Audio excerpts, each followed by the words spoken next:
आप भी अनजाने में सूअर की चर्बी तो नहीं खा रहे। लगभग तमाम मगरबी ममालिक, खुसूसी तौर पर यूरोप में गोश्त के लिए बुनियादी इंतखाब सूअर है, क्योंकि इसको पालना सस्ता है और इसमें चर्बी की मिकदार ज्यादा होती है। अब मुसलमान तो अल्लाह के हुक्म पर अमल करते हुए इस हराम जानवर से बनी कोई भी चीज नहीं खाते। जब जदीद मेडिकल रिसर्च में दूसरे मज़ाहिब वालों को भी इसके गोश्त के नुकसानात का पता चला, तो वो कम से कम उसकी चर्बी से बचना शुरू हो गए। चुनांचा टनों गोश्त से निकलने वाली चर्बी को ठिकाने लगाना एक सिर दर्द बन गया, जिसका हल मुख्तलिफ मसनूआत की तैयारी में चुकनाई की जरूरत को सूअर की चर्बी से पूरा करके निकाला गया। कॉस्मेटिक हों या खाने की डब्बा बंद चीजें, उनकी तैयारी में सूअर की चर्बी इस्तेमाल तो होना शुरू हो गई, लेकिन वहाँ कानूनी तौर पर लाजिम है कि अज्जा साफ लिखे जाएं, ताकि किसी को अगर किसी खास चीज से रजी है तो वो इस्तेमाल न करे।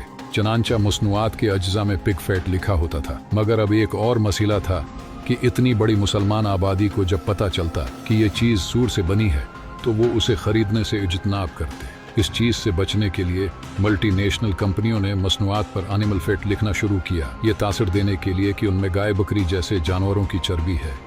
यहाँ फिर एक और सवाल उठाया गया कि अगर ये गाय या बकरों की चर्बी है तो फिर भी ये मुसलमानों के लिए हराम है, क्योंकि इन जानवरों को इस्लामी हलाल तरीके से ज़ब्ह नहीं किया गया। इस तरह न सिर्फ इन यूरोपीय ममालिक में बसने वाली मुसलमान आबादी, बल्कि दर्जनों मुस्लिम ममालिक में भी उनकी मसनूआत से इज्तनाब होना शुरू हो गया। आखिरकार इन कंपनीज ने यह फैसला किया कि क्वाड ज़बान में लिखा जाए, ताकि सिर्फ फूड एडमिनिस्ट्रेशन को पता हो कि वो क्या इस्तेमाल कर रहे हैं और आम लोग अंधेरे ही में रहें। इस तरह एकॉर्ड्स का आगाज हुआ, जो आज कल मल्टीनेशनल कंपनीज की मसनूआत पर लिखे जाते हैं।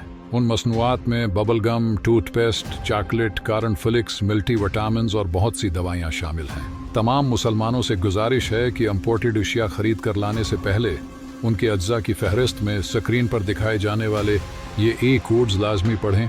अगर इनमें से कोई भी कोड अज्जा में लिखा हुआ है तो फिर लाजमी बच्चें, क्योंकि इनमें सूअर की चर्बी किसी न किसी हालत में शामिल है। इस बात को सिदका जारिया समझकर दूसरों तक भी पहुंचाएं, क्योंकि आजकल इंपोर्टेड चीजें इस्तेमाल करना स्टेटस सिंबल बन चुका है। इसमें बुराई कोई नहीं, लेकिन अपने ईमान की कीमत पर नहीं करना चाहिए।